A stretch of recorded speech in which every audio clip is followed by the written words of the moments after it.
Un instante, una foto. Hemos venido aquí hoy a muchas cosas. Una época de cambios que devienen un cambio de época. A muchas cosas, a caminar, a marchar, a saltar, a cantar. Una frase, un sentimiento colectivo y las ganas de hablar de nosotros en nuestro idioma. Pero entre tantas cosas de las que hoy hemos venido a hacer aquí a Mar del Plata hoy, Nuestros problemas, nuestras soluciones, nuestra América adulta y soberana. y cada uno de nosotros trajo una pala. Un fantasma recorre Europa y el mundo entero. Una pala de enterrador. Un continente que expone a la faz del mundo entero sus conceptos, Una pala de enterrador. sus fines, sus aspiraciones. Y una frase que lo resume todo. Porque aquí en Mar del Plata Gritada en el lugar indicado, está la tumba del Alca. en el momento exacto.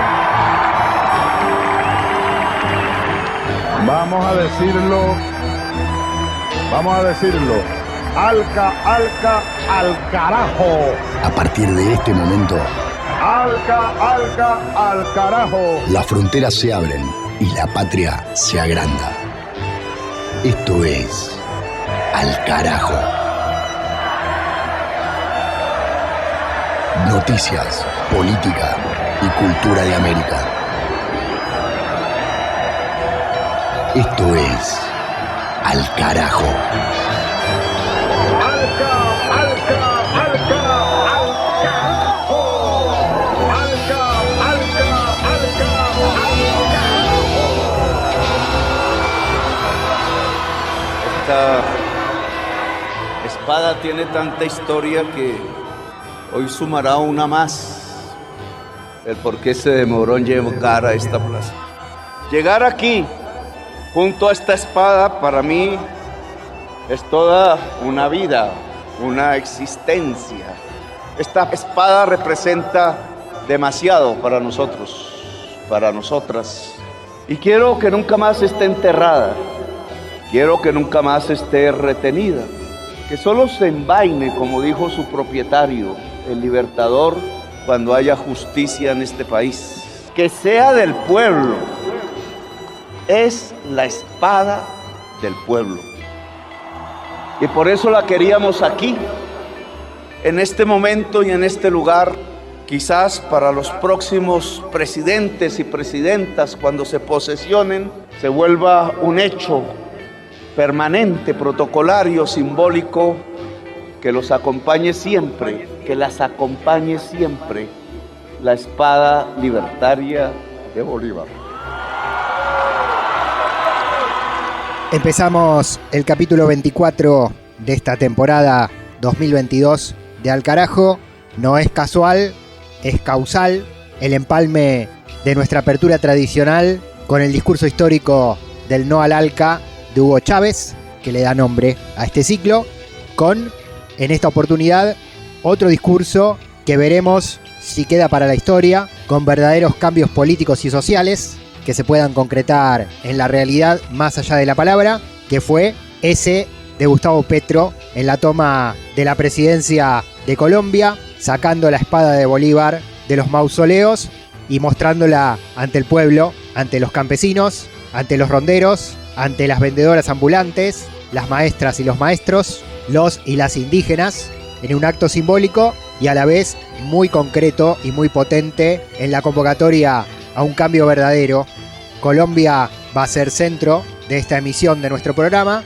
Queremos ir reflejando los primeros pasos del proceso político que a partir de este agosto del 2022 encarnan Petro y Francia Márquez desde Colombia y hacia toda América Latina.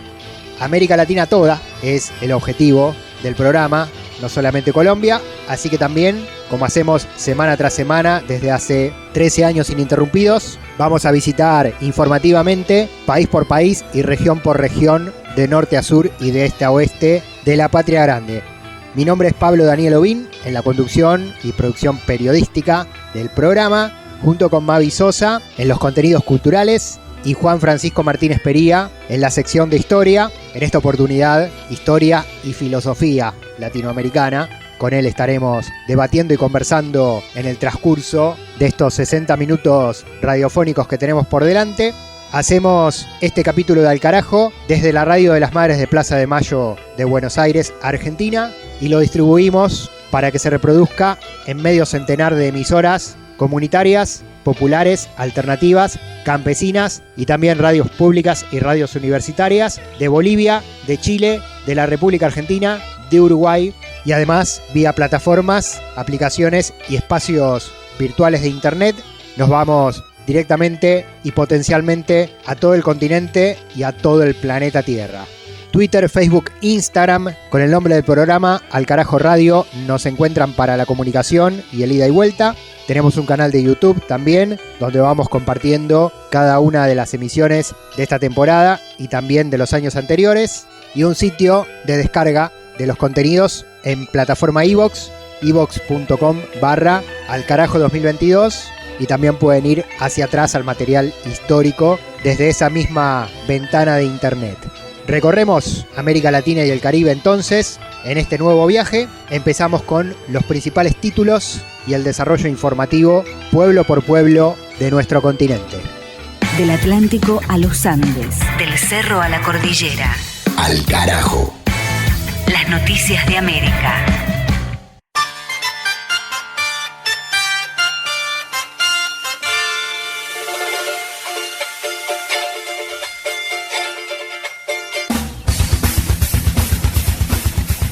En Brasil, marchas masivas contra Bolsonaro en todo el país.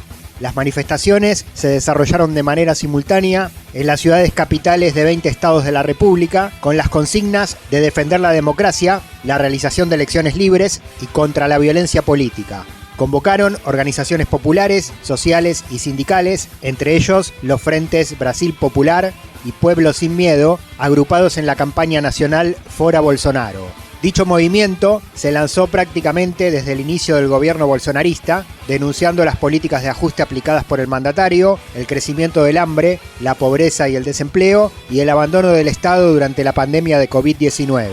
Ahora, iniciada la campaña presidencial para las elecciones de octubre, el colectivo volvió a salir a las calles para alertar sobre los ataques de Bolsonaro en contra del sistema electoral y su intención de instalar la posibilidad de un fraude por parte de la oposición. Además, llamaron la atención sobre sus amenazas de no reconocer los resultados oficiales y sus llamados al ejército para una posible intervención militar. Las marchas, de carácter multitudinario, coincidieron también con la presentación de un manifiesto titulado En defensa de la democracia y la justicia de Brasil, firmado por más de 100 entidades y por unas 350.000 personas, entre políticos, empresarios y personalidades de la cultura y la educación. Al Carajo. En Panamá se rompió la mesa de diálogo con el gobierno y las organizaciones volvieron a las protestas. La Alianza Pueblo Unido por la Vida, que aglutina a gremios y movimientos sociales, retomó su plan de lucha a nivel nacional, alegando el incumplimiento de los acuerdos que se habían alcanzado para intentar superar el conflicto. Denuncian que el gobierno del presidente Nito Cortizo trabó los avances en el debate sobre la caja de seguro social y que no se está garantizando el acceso a alimentos, combustibles y medicamentos a precios accesibles. Sobre este último punto, acusan a empresarios y comerciantes de no estar cumpliendo con los decretos que establecen control de precios, tope de ganancias y el abastecimiento de la lista de productos del llamado Programa Panamá. Por eso, las nuevas movilizaciones van dirigidas, además de al Poder Ejecutivo, a la Gran Alianza Nacional por Panamá, que reúne a más de 150 cámaras empresariales. Este espacio patronal afirma que es imposible bajar los precios ante las pérdidas causadas por la crisis económica y además le pidió a los convocantes del paro que midan el impacto que tienen los cortes de rutas y las protestas en la economía. Por su parte, el gobierno respondió que está cumpliendo con los acuerdos sobre la canasta básica de alimentos y combustibles dentro del marco de lo posible y acusó que la vuelta al paro por parte de las organizaciones sociales tiene claras intencionalidades políticas. Al Carajo. En Ecuador, detuvieron al juez que concedió habeas corpus al ex vicepresidente Jorge Glass. Bani Molina, magistrado de la localidad de Portoviejo, fue suspendido y privado de su libertad preventivamente por la policía de Manabí bajo acusación del delito de supuesta usurpación de funciones. En paralelo, la judicatura ecuatoriana le había reactivado una causa por mal desempeño que se encontraba archivada. El hecho se dio inmediatamente después de que el funcionario judicial firmara un permiso de excarcelación a favor del ex compañero de gobierno de Rafael Correa, quien se encuentra cumpliendo pena de prisión por causas de corrupción. El beneficio para Jorge Glass y para el ex funcionario correísta Daniel Salcedo, también alcanzado por la medida, había sido fundamentado por el juez Molina en razones de salud. La decisión fue inmediatamente rechazada por el propio presidente de la Nación, Guillermo Lasso, quien ordenó a su ministro de Justicia no acatar la orden de liberar a ambos dirigentes. Ante esta avanzada del Poder Ejecutivo y el posterior apartamiento y detención del juez, desde la bancada de la Unión por la Esperanza, que responde al correísmo, consideraron que se trató de un atropello del gobierno a la división de poderes y alegaron gravedad institucional. Además, reiteraron el pedido de fondo por el desprocesamiento y libertad para Jorge Glass y para otros exfuncionarios y militantes de los gobiernos de la Revolución Ciudadana entre 2007 y 2017, denunciando lawfare y persecución judicial en su contra, iniciados en el anterior gobierno de Lenín Moreno y continuados por el actual gobierno de Guillermo Lasso. Al carajo. En El Salvador presentan informes sobre violaciones de derechos humanos durante el estado de excepción aplicado por el gobierno de Bukele.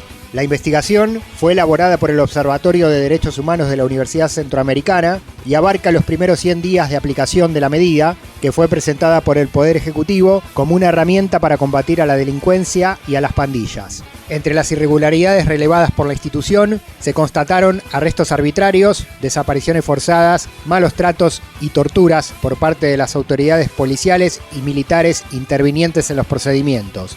Según datos oficiales, desde el 30 de marzo, cuando entró en vigencia el estado de excepción, fueron detenidas más de 45.000 personas, se incautaron 1.038 armas, 1.235 vehículos, 44.000 porciones de droga y más de $1,5 millones en efectivo. Desde el oficialismo presentan esas cifras como un triunfo en la llamada guerra contra las pandillas. Sin embargo, además de este informe de la Universidad Centroamericana a nivel local, el Estado salvadoreño recibió también advertencias de la Comisión Interamericana de Derechos Humanos, de la organización Human Rights Watch y de la Fundación Cristosal, entre otros organismos internacionales. Entre los cuestionamientos también se remarcan otras medidas incluidas en la ley del presidente Nayib Bukele, como la penalización de la reproducción de mensajes alusivos a las maras en los medios de comunicación, lo cual habilita al gobierno a ejercer censura sobre cualquier manifestación pública a la que se la puede catalogar de esa forma de manera discrecional. Específicamente sobre las violaciones de derechos humanos, estos son los datos que da Danilo Flores, integrante del equipo de investigación de la Universidad Centroamericana de El Salvador. Hasta el 4 de julio se han recibido 254 denuncias referidas a detenciones arbitrarias. En el caso de los medios de comunicación, en el monitoreo desarrollado hasta el 4 de julio también, se identificaron 347 casos de vulneraciones al derecho a la libertad personal.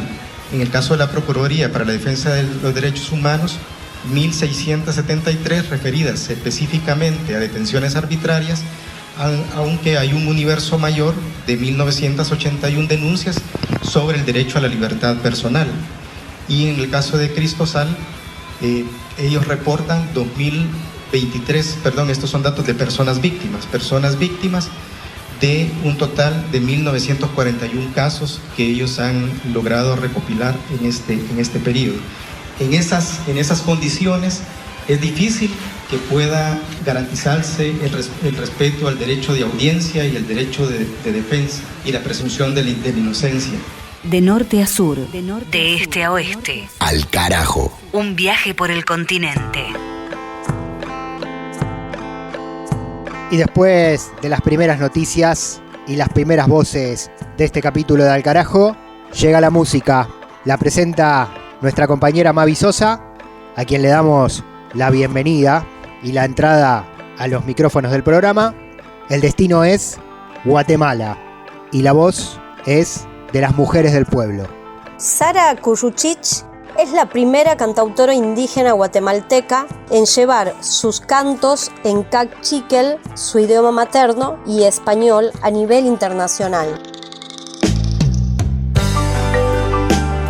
Su voz y su mensaje de amor, conciencia, respeto y defensa por la vida en todas sus formas la convirtieron en una referente para hombres y mujeres de su pueblo. Sus canciones hablan de la naturaleza, la memoria, el empoderamiento de mujeres indígenas, la desigualdad y la discriminación. Su música dialoga con diversos ritmos que van de los sonidos tradicionales maya cachiquel hasta géneros como el rock y el folk.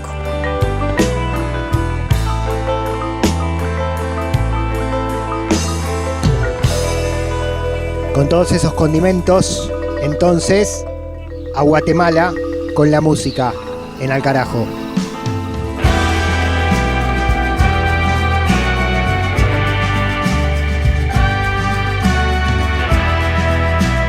Les presentamos a Sara Kuyuchich con la canción Mujer Indígena. Yo he nacido entre montañas, entre tejidos de tierra, aire y agua y fuego, palabras sin miedo, como aquel danzante en la esquina del universo. Soy un granito de maíz en el surco del tiempo, sembrada en un vientre de barro con rocío y canto de sol.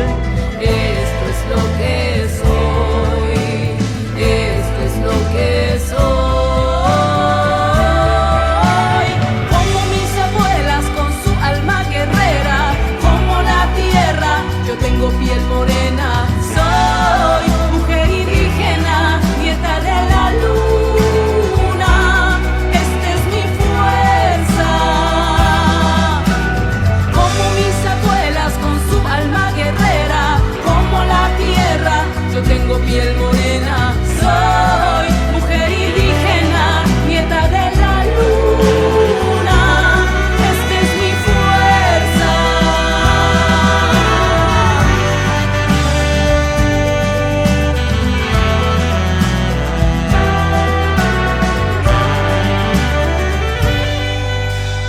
Dinukaslem, achi el cajun kem chijujun chijujun lutung ririshtak es kerik ari kabek man ruyonil tapetenek bi atit sekki bi sekki holom ekopet jin inachi el junjuyuri batit kiti con carriucho papanuk uch panuch akul panuch umal panuch al romari majosh di shikhta bi majosh kisilanta popanu kul kala chukari panuch akul kori kush lel khare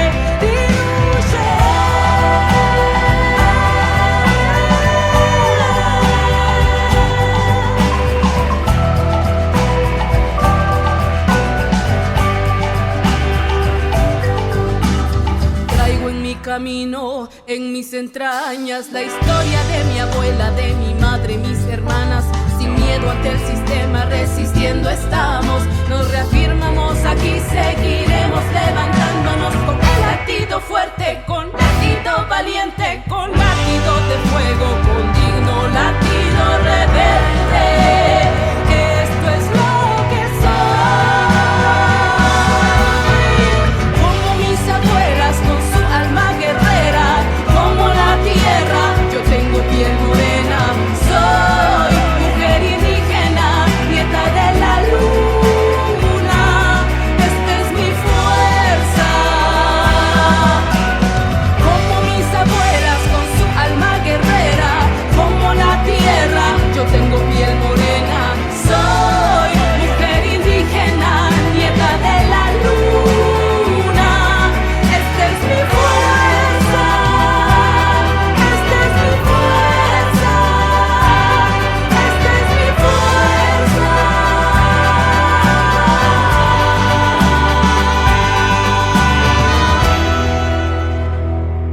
Las luchas políticas, las luchas sociales de la región tienen su lugar.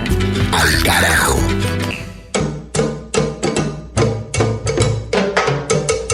Seguimos en Al Carajo y ahora entramos al segmento del programa en el cual recuperamos la historia de la mano de Juan Francisco Martínez Pería. Lo saludamos a nuestro compañero, que es docente e historiador del Centro Cultural de la Cooperación de Buenos Aires, Argentina. entre otros lugares y casas de altos estudios del continente. Juan, hoy desde la historia vamos a hablar de la filosofía, de una filosofía latinoamericana, si es que tal cosa existe. ¿Cómo te va? Hola Pablo, ¿cómo te va? Un saludo para vos y para toda la audiencia. Bien, empecemos a recorrer la filosofía latinoamericana o la construcción de algo semejante desde la historia.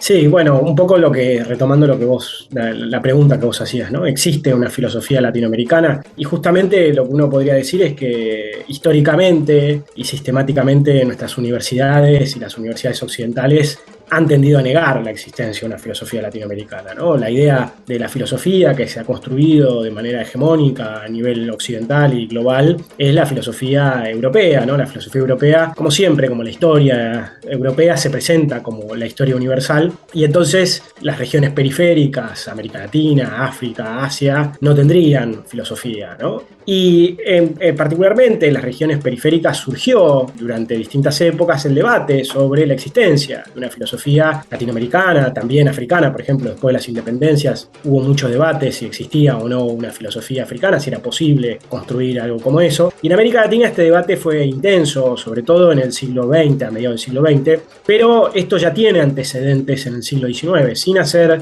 una historia como muy extensa para no aburrir a la audiencia. Tempranamente, autores latinoamericanos plantearon la necesidad de construir una filosofía latinoamericana. Probablemente uno de los primeros en plantear esto fue Juan Bautista Alberdi. Juan Bautista Alberdi, un pensador argentino, plantea la necesidad de construir una filosofía nacional e incluso también va a hablar de una filosofía latinoamericana, pero ahí vemos una idea fallida, digamos. Alberdi es muy interesante porque va a plantear la necesidad de construir una filosofía nacional y latinoamericana, pero él la va a plantear como una suerte de geolocalización de una filosofía universal que en definitiva no era más que la filosofía europea. Entonces Alberdi lo que va a plantear es como una suerte de sucursal del pensamiento europeo en América Latina y paradójicamente en una clave muy eurocéntrica, ¿no? Esto lo plantea tempranamente en un texto de 1837, se llama Fragmento preliminar al estudio del derecho, y después va a plantear en otro texto muy interesante de comienzo de la década del 40 en Uruguay. Él va a plantear algo muy interesante, Pablo, que es la idea de que la filosofía en nuestra región tiene que ser una filosofía práctica, tiene que ser una filosofía política, social, económica y comprometida con las causas sociales, por decirlo de una manera, con los problemas sociales. Pero vos fíjate que en ese diagnóstico tan interesante, Alberdi lo va a terminar resolviendo de manera muy, muy errada, porque él lo que va a decir es, bueno, Europa piensa los grandes problemas, las grandes cuestiones universales. América Latina, en definitiva, lo que va a hacer es una aplicación práctica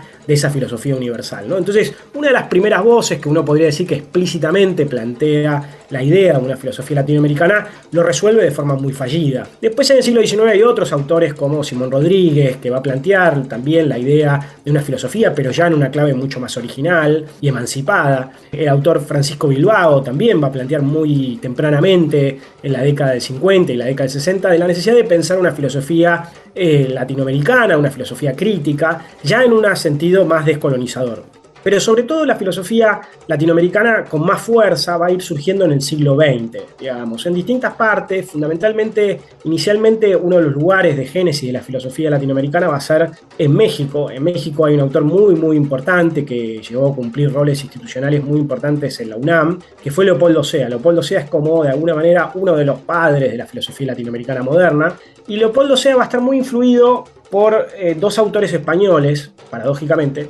Uno que se llama José Gaos, que fue su maestro directo, y el otro que fue José Ortega y Gasset. Ortega y Gasset es un filósofo español muy conocido de la primera mitad del siglo XX, que le van a dar herramientas a Leopoldo Sea para construir una filosofía latinoamericana. ¿Por qué, Pablo? Vos te preguntarás. Porque básicamente, sin entrar en todo un detalle del pensamiento de Ortega y Gasset, Ortega y Gasset va a plantear una frase que seguramente la audiencia, o por lo menos algunos y algunas de la audiencia han escuchado, que es esta idea de yo soy yo y mi circunstancia, ¿no? Y Ortega y Gasset lo que va a decir es que, bueno, uno tiene que pensar, uno es dentro de una circunstancia y uno tiene que pensar esa circunstancia. Entonces la filosofía generalmente, la filosofía europea se ha presentado como una filosofía universal. Entonces, claro, esas filosofías que querían pensar lo particular eran vistas como filosofías que no eran filosofías. Y además la filosofía europea se presentaba como una filosofía sistemática, ¿no? Y entonces el ensayismo latinoamericano y el ensayismo español no entraban dentro del marco del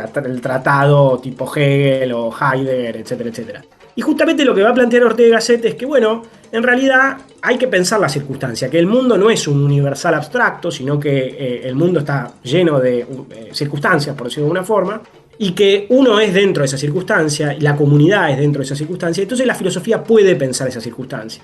Y también va a plantear algo muy interesante Ortega y Gasset, que es la idea de que la filosofía se expresa de diferentes maneras, y que en el caso español, o el caso hispano, en un sentido más amplio, se expresa de manera ensayística. Estas ideas le llegan a Leopoldo Sea no solo a través de la lectura directa de Ortega y Gasset, sino fundamentalmente a través de José Gaos. José Gaos fue un discípulo de Ortega y Gasset. Ortega y Gasset tuvo muchos discípulos, que fue exilia en México. De hecho, él se definía como transterrado, o sea, mucho más que un exilio, ¿no? Como alguien que se planta en México. Hay muchos transterrados españoles en México. Después a fines de la Guerra Civil, él era un filósofo muy importante que había sido rector de la Universidad de Madrid y que era socialista, era republicano, y influyó mucho en Leopoldo Sea. Y Leopoldo Sea justamente lo que dice es, bueno, se pregunta si existe una filosofía en Latinoamérica, y él dice sí, utilizando estas herramientas, él dice sí, efectivamente hay una historia del pensamiento latinoamericano que podemos pensarla en clave filosófica.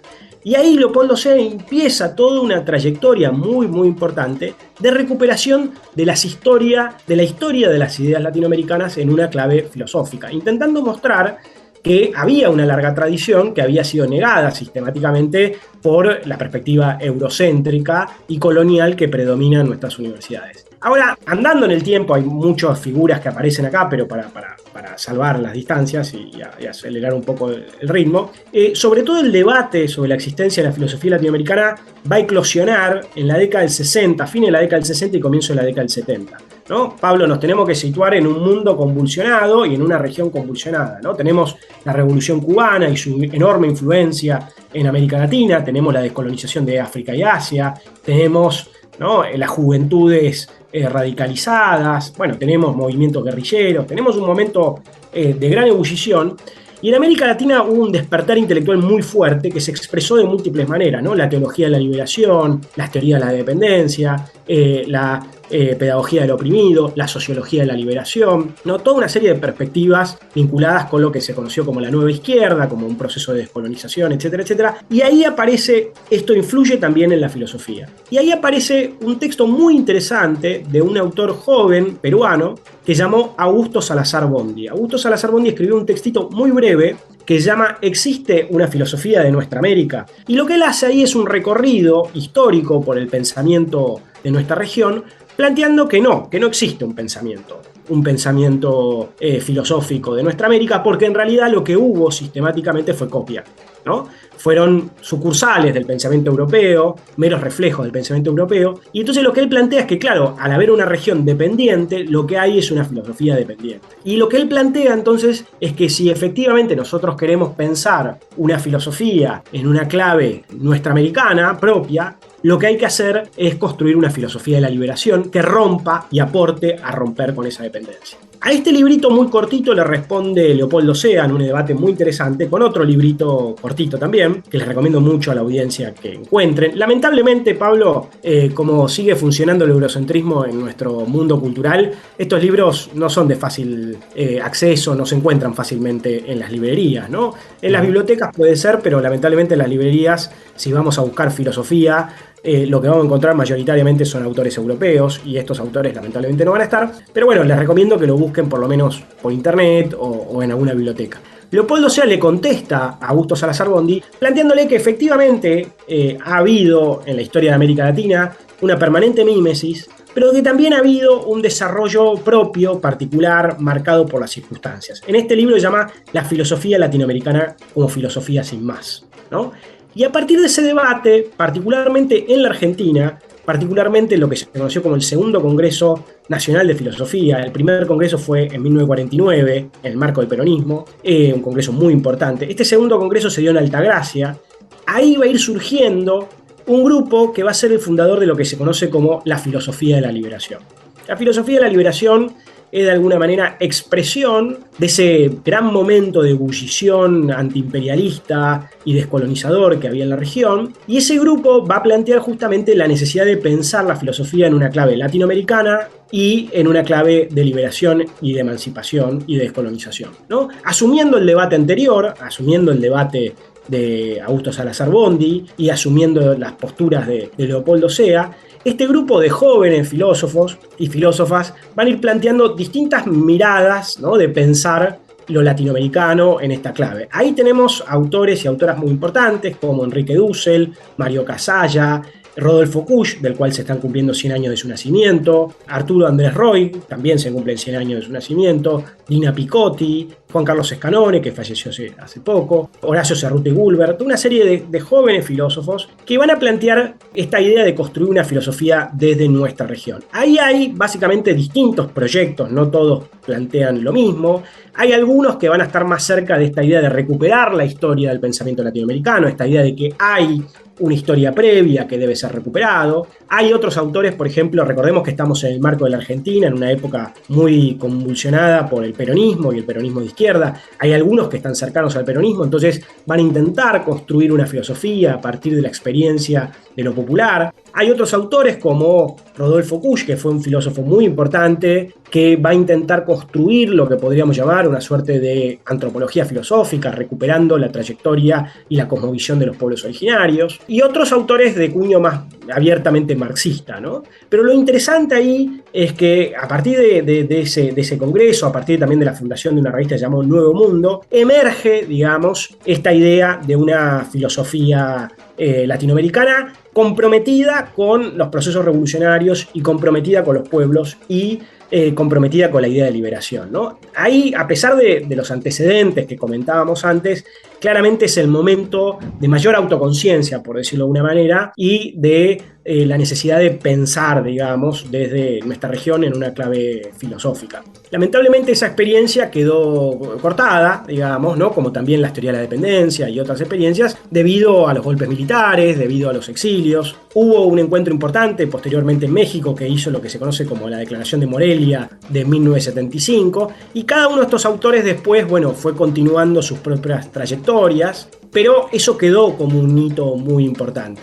Ya para ir cerrando los últimos tiempos, en América Latina emergió una corriente intelectual que se llama teoría decolonial, y felizmente esa teoría decolonial, que surge a fines del siglo XX y comienzo del XXI, recuperó de alguna manera estos debates de la filosofía de la liberación, y felizmente algunos de estos autores hoy por hoy son más leídos, ¿no? Pero me parece muy importante que recuperemos esto, que creamos que existe efectivamente una filosofía latinoamericana. Lamentablemente esa filosofía latinoamericana no se suele estudiar como debería hacerse en las universidades, ni se encuentra tanto en las bibliotecas, pero efectivamente existe una filosofía latinoamericana, hay toda una historia muy densa del pensamiento latinoamericano, y es muy necesario construir una filosofía y seguir construyendo una filosofía latinoamericana para poder emanciparnos culturalmente, porque sin ello es imposible.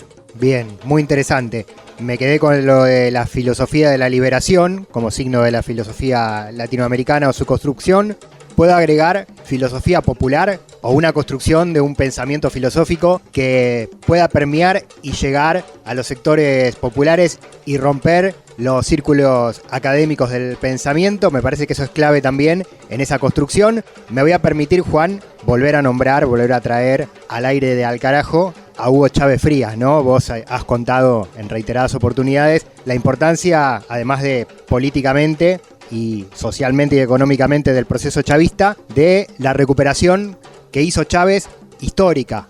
Y también creo acá, en una construcción de un pensamiento filosófico latinoamericanista, Chávez aportó mucho en ese rescate.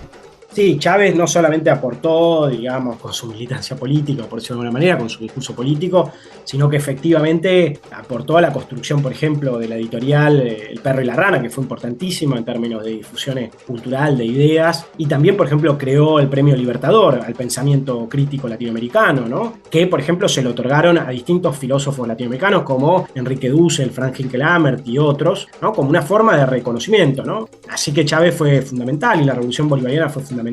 También Venezuela ha creado la Escuela Decolonial, ¿no?, para aportar a la difusión de este pensamiento. Y eso es un poco clave, ¿no? Hay algo que quiero retomar de lo que vos decías, esto de lo popular.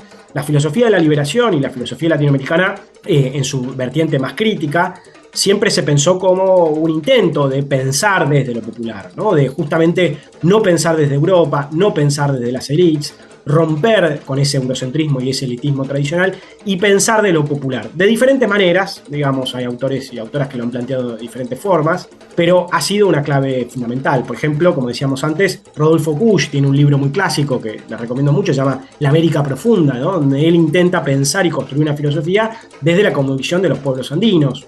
Hay otro autor que se llama Raúl Fornet Betancourt, que ha planteado la importancia de pensar en una clave intercultural, recuperando la diversidad cultural de los pueblos de América, los pueblos originarios, los pueblos afrodescendientes. Entonces ahí hay toda una riqueza y un intento de pensar de lo popular. Y por supuesto, particularmente Venezuela y particularmente la Revolución Bolivariana hizo un aporte institucional muy importante, porque acá hay algo fundamental, que es que muchas veces lo que ocurre es que esto queda como debate entre intelectuales o debate entre especialistas, y es muy importante que esto se difunda, se conozca, por eso también la columna, y también es muy importante que esto llegue a las librerías, ¿no? Porque, como siempre digo, si nosotros vamos ahora a una librería y vamos a ver la parte de filosofía o vamos a ver la parte de historia, la sección de historia y filosofía, lo que vamos a encontrar es mayoritariamente autores europeos, temas europeos, ¿no? Vamos a encontrar la obra completa de Foucault, por ejemplo, pero la obra de Leopoldo Sea, que fue un filósofo de enorme relevancia en América Latina, por dar un nombre, no la vamos a encontrar. Y eso es una tragedia y nos habla del nivel de colonialismo mental en el cual todavía estamos viviendo. Totalmente. Juan, para cerrar esta parte del programa, ¿ya nombraste todos los libros que querías nombrar o tenés más recomendaciones? No, hay un montón, hay un montón. Recomiendo mucho la obra de Enrique Dussel. Enrique Dussel probablemente es el filósofo latinoamericano más importante, contemporáneo de las últimas décadas. Tiene una obra voluminosísima, de más de 50 libros. Esa obra se puede encontrar en su página.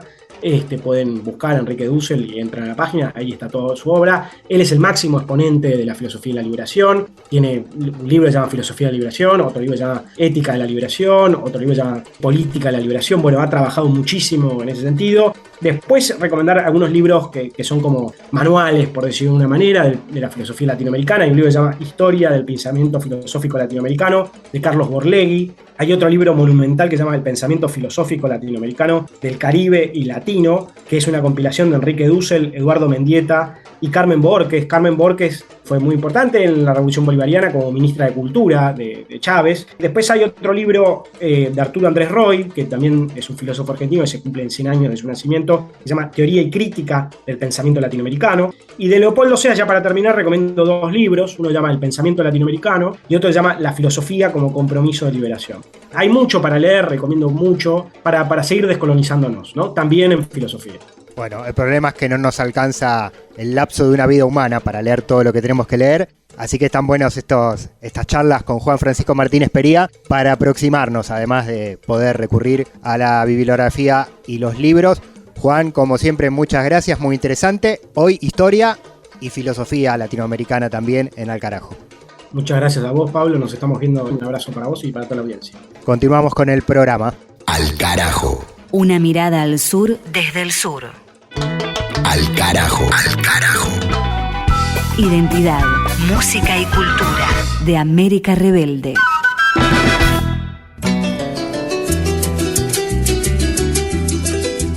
Seguimos con voces de América Latina en Al Carajo, directamente desde los territorios de cada rincón del continente.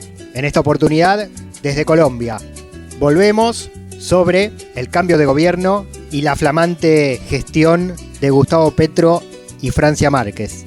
Vamos a compartir un contacto que tuvimos con Antioquia, en el interior del país, con el militante social Alex Angulo, migrante, exiliado colombiano durante los gobiernos de Álvaro Uribe e Iván Duque por persecución política, regresado a Colombia para ser parte de la militancia de la construcción del cambio histórico de la mano del nuevo gobierno, que ya empezó a caminar. Hablamos con Alex Angulo de su historia como migrante, del regreso y de las expectativas sobre el nuevo proceso que comenzó. Hola Pablo, ¿cómo estás? Decirte que desde mi exilio en Argentina hace ya casi 5 años, hace 10 días estoy en territorio colombiano por una orientación que recibimos del compañero presidente, porque esa es la expresión y la palabra que se le dice a nuestro compañero presidente Gustavo Petro, de venir a ser parte de esa estructura popular que se necesita para poder llegar a cumplir los objetivos que se tienen en el plan de gobierno presidencial. Nosotros, Pablo, usted nos conoció, somos personas exiliadas, migrantes, que pues no es que hayamos decidido salir de nuestros territorios, sino que pues el mismo conflicto colombiano en este momento, como estamos hablando de Colombia, nos lleva al exilio, pero que ahora con un gobierno y con una lucha que dimos, podemos retornar a nuestros territorios y podemos estar de la mano de los campesinos y campesinas acompañando pues la apuesta acá en los territorios. En el día de ayer, Pablo, la orientación que recibimos es no estar en Bogotá, porque el presidente lo que nos dijo es: necesito que estén en los territorios porque queremos establecer la primer asamblea popular y territorial campesina, haciendo uso del artículo 3 de la Constitución Política Colombiana, que nunca se había estrenado desde que se gestó, entendiendo que el compañero Gustavo Petro viene de una estructura del M-19, que fue una guerrilla que hace 52 años se creó y que dejó las armas y entró a un proceso de paz. Es el único proceso de paz de los 9 procesos de paz de Colombia que no ha sido fallido. Entonces, en esa orientación el presidente nos decía: no los quiero en Bogotá, los quiero en los territorios, y en este momento estoy aquí en Jericó, Antioquia, estableciendo la primera asamblea territorial campesina, Pablo. Bien, bien, interesantísimo, Alex, interesantísimo el proceso, y me imagino muchísimos compatriotas en tu misma situación, ¿no? Que se tuvieron que ir en su momento en exilio económico, en exilio político o en exilio humano, y ahora están volviendo motivados por lo que empieza en Colombia con Petro. Pablo, mire, Colombia, creo que alguna vez lo decíamos, tiene casi 7 millones de víctimas del conflicto armado, tiene 640.000 refugiados en el mundo, refugiados y refugiadas. Entonces, ¿qué es lo que nosotros, inclusive ayer el compañero presidente nos enviaba un saludo a nuestra estructura de migrantes y refugiados y nos decía en su cuenta personal: los quiero mucho y gracias por la lucha y por la ayuda que hicieron en el exterior? Porque, a ver, o sea, hay una cosa real acá y que yo lo vengo marcando en agenda, no solo con Colombia, sino con muchos compañeros, porque el haber llegado a Argentina nos llevó a entender que nosotros somos ciudadanos del mundo. Y no existe un Estado-nación que se preocupe por los migrantes y refugiados en el mundo. Entonces, en ese orden de ideas, nosotros queremos que desde Colombia, teniendo por primera vez hace 217 años un gobierno del pueblo, establecer una agenda no solo para Colombia, sino para la región. Tuvimos la presencia de diferentes presidentes y delegaciones internacionales, y en su alocución presidencial, el compañero Petro decía: la patria grande, Latinoamérica, tiene que ser bandera. O sea, nosotros no podemos seguir siendo la despensa del mundo, Pablo. Nosotros tenemos que seguir siendo la despensa del mundo si ellos quieren, pero con unas garantías para el pueblo y para todos los territorios. Entonces, en ese orden de ideas, a mí me pareció muy bonito entender que ahorita estamos en un cambio mundial y en un cambio latinoamericano que le sirve a la región. Entonces, eso nos ayuda a nosotros a poder gestar unos procesos de cambio, pero los procesos de cambio a través desde el territorio, pero también acompañados de la cooperación internacional, porque sin la cooperación internacional no lograríamos nada de esto. Estamos charlando con Alex Angulo, migrante, retornado, repatriado a Colombia desde Antioquía, ahora. Antioquía, Alex, una de las zonas más violentas del país, ¿no? En relación a la matanza de líderes sociales, de campesinos. Bueno, es que por eso pasa esto, Pablo. El compañero presidente nos dice a nosotros, bueno, a mí se me hizo extraño, Pablo. Yo pensé que en mi retorno me iban a decir: no, venite a Bogotá, o sea, te soy sincero, venite a Bogotá o anda a visitar a tu familia. No, la orientación que se nos dio es: los necesito en Antioquia. Jericó específicamente, que fue el municipio históricamente del uribismo, municipio donde han sido las masacres más grandes, municipio que controla y departamento que controla el país en materia de drogas y de narcotráfico. Entonces, ¿por qué queríamos establecer la asamblea territorial acá? Porque es algo simbólico, es estar en el corazón de Antioquia y de Colombia. Totalmente. El presidente justamente hizo una crítica muy fuerte contra la política de drogas internacional que encabeza Estados Unidos, la política del supuesto combate a las drogas. Habló de las víctimas que eso causó en el mundo y en el propio Estados Unidos. Ese es uno de los puntales de lo que va a ser esta lucha de Gustavo Petro como presidente colombiano, no solo a nivel local, sino en el plano regional e internacional, ¿no? Sí, claro, mire, Petro lo que decía es alguna cosa real, o sea, la política de drogas en el mundo, porque no solamente Colombia, tenemos países como Afganistán, como Nicaragua, países que son productores de la hoja de coca y la hoja de marihuana, pero el tema no es solamente la hoja de coca y la hoja de marihuana, Pablo, el tema es la política de drogas que se está estableciendo a nivel internacional, y ahí para mí, como decía Petro, hay que revisar la agenda de la ONU. O sea, no puede Estados Unidos tener una política de droga excluyente cuando ellos son los máximos consumidores.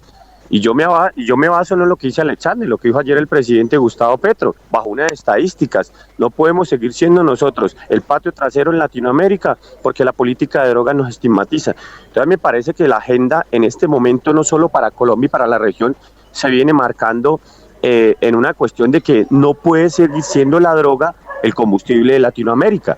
Latinoamérica es un territorio de diversidad, es un territorio de frutas, de verduras, de todo lo que usted se pueda imaginar, y no puede seguir siendo un territorio solamente de la ruta de la droga. Bueno, Colombia marcado por la presencia también de Estados Unidos, con la excusa de la droga, con la excusa del combate a la droga. Colombia fue hasta ahora cabeza de playa de la presencia norteamericana en el continente, ¿no? Sí, desafortunadamente sí, Pablo. O sea, a mí, vea, yo tengo una anécdota, Pablo, cuando estaba cruzando justo la frontera Perú-Bolivia, cuando fui refugiado, mi maleta me la tuvieron que botar 5 veces al piso y lo único que me decían es: colombiano, donde traes la droga. O sea, es el estigma internacional que nosotros tenemos. No nos reconocen por el café, por las flores, por los nevados, por la biodiversidad, sino nos conocen por la droga. Entonces eso es una cuestión que se tiene que marcar en la agenda, y yo entiendo, Pablo, que tanto México como Colombia son países narcoestados, pero ese narcoestado tiene que dejar de ser una estigmatización para la población civil, porque la población civil a la final es la que queda inmersa en medio de ese fuego cruzado, y cuando digo fuego cruzado no es solamente las armas, porque la droga sigue siendo un fuego cruzado. Si nosotros entendemos, y tengo que decirlo, Colombia hay territorios donde todavía, Pablo, se paga todo en gramos de coca. O sea, hay territorios en el Catatumbo, en Colombia, donde no existe el papel moneda, donde vos tenés que llegar, raspar la coca y entregar 50, 70 gramos de coca para recibir una libra de papa, una gaseosa o una medicina. Entonces, por eso el compañero presidente ayer marcaba la agenda de drogas, no solamente para Colombia, sino para el mundo. A mí me pareció que en su discurso eso fue, o sea, a mí de verdad, marcar la política de drogas en Colombia es una agenda primordial. Alex, también Petro habló de la agenda social, ¿no? De la agenda de derechos y de la agenda económica, de la educación. Dio el decálogo, que, bueno, podremos repasar en algún momento más puntillosamente, pero marcó realmente una intención de gobierno que va, si consigue los objetivos o empieza en ese camino, va a torcer el rumbo no solo en Colombia, sino para toda América Latina.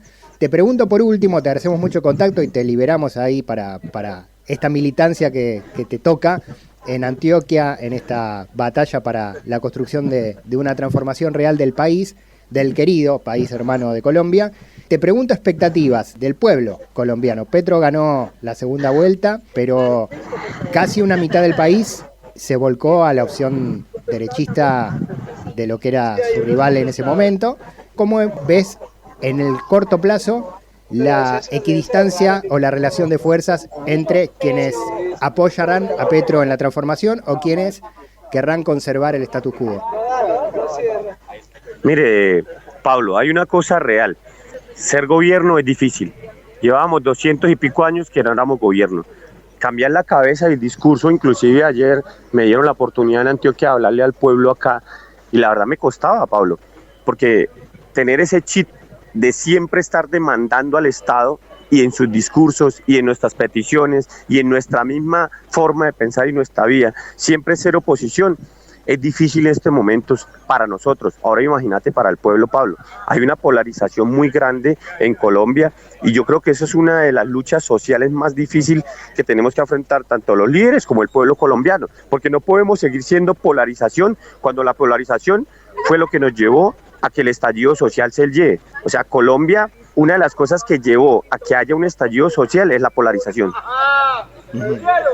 Última, ¿cuál va a ser el rol de Francia Márquez, de la vicepresidenta? También un hecho histórico, su jura y su asunción, con la espada de Bolívar, nada más y nada menos, Petro y Francia.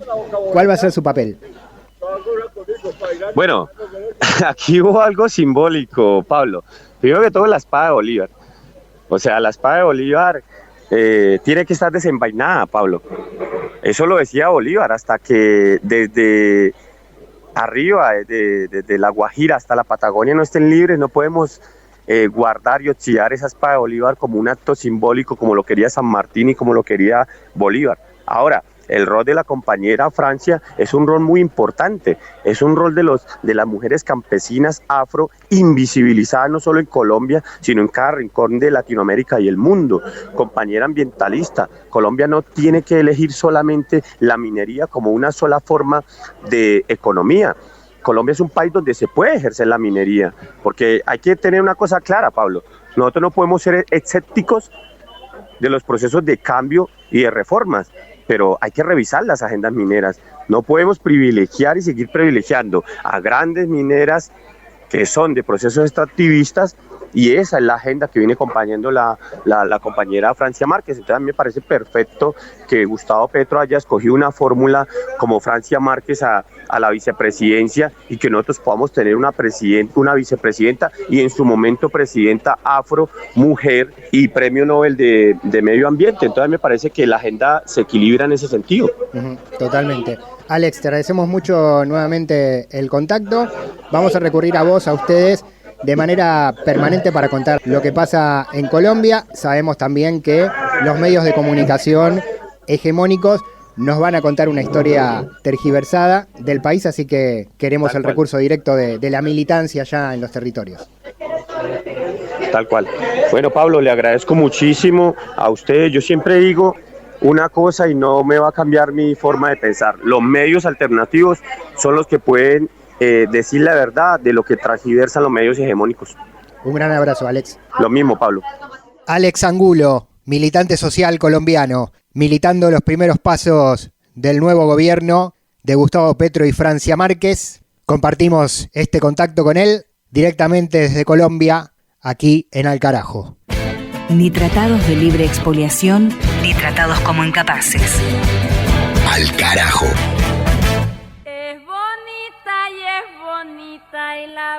Rosario Tijeras. Por el suelo, bonito como se riega y la verdolaga. Por el suelo, ay, cómo se riega. Por el suelo, ay, ella bonita. Rosario. No me canso de repetir su nombre mientras amanece, mientras espero a que Emilio llegue, que seguramente no vendrá, mientras espero que alguien salga del quirófano y diga algo. Amanece más lento que nunca. Veo apagarse una a una las luces del barrio alto, de donde una vez bajó Rosario. Mira bien dónde estoy apuntando. Allá arriba, sobre la hilera de luces amarillas, un poquito más arriba, quedaba mi casa. Allá debe estar doña Rubí, rezando por mí. Yo no vi nada, solo su dedo estirado hacia la parte más alta de la montaña, adornado con un anillo que nunca imaginó que tendría, y su brazo mestizo, y su olor a rosario. Sus hombros descubiertos, como casi siempre, sus camisetas diminutas y sus senos tan erguidos como el dedo que señalaba. Ahora se está muriendo, después de tanto esquivar la muerte. A mí nadie me mata, dijo un día. Soy mala hierba. Al carajo. Aquí se queda la clara, la entrañable transparencia de tu querida presencia, comandante Che Guevara. Estuvo Mavi Sosa en las lecturas. La novela Rosario Tijeras es nuestro libro de cabecera de este 2022. Mavi también presentó la música elegida con mirada política, cultural e identitaria. Y también, como en cada emisión, trajo sabores de distintos rincones de nuestra América. Juan Francisco Martínez Pería hoy nuestro historiador de cabecera. Además de historia, se plantó en la filosofía latinoamericana, filosofía de la liberación fue el tema abordado en esta oportunidad. Hicimos contacto con Colombia y trajimos la voz de Alex Angulo, militante social en los primeros pasos del proceso que encabezan Petro y Márquez en el país sudamericano. Y también recorrimos distintos puntos cardinales del continente con información directa y en propia voz, intentando mostrar la otra agenda de información latinoamericana en este espacio. Mi nombre es Pablo Daniel Ovín, en la conducción y en la producción periodística.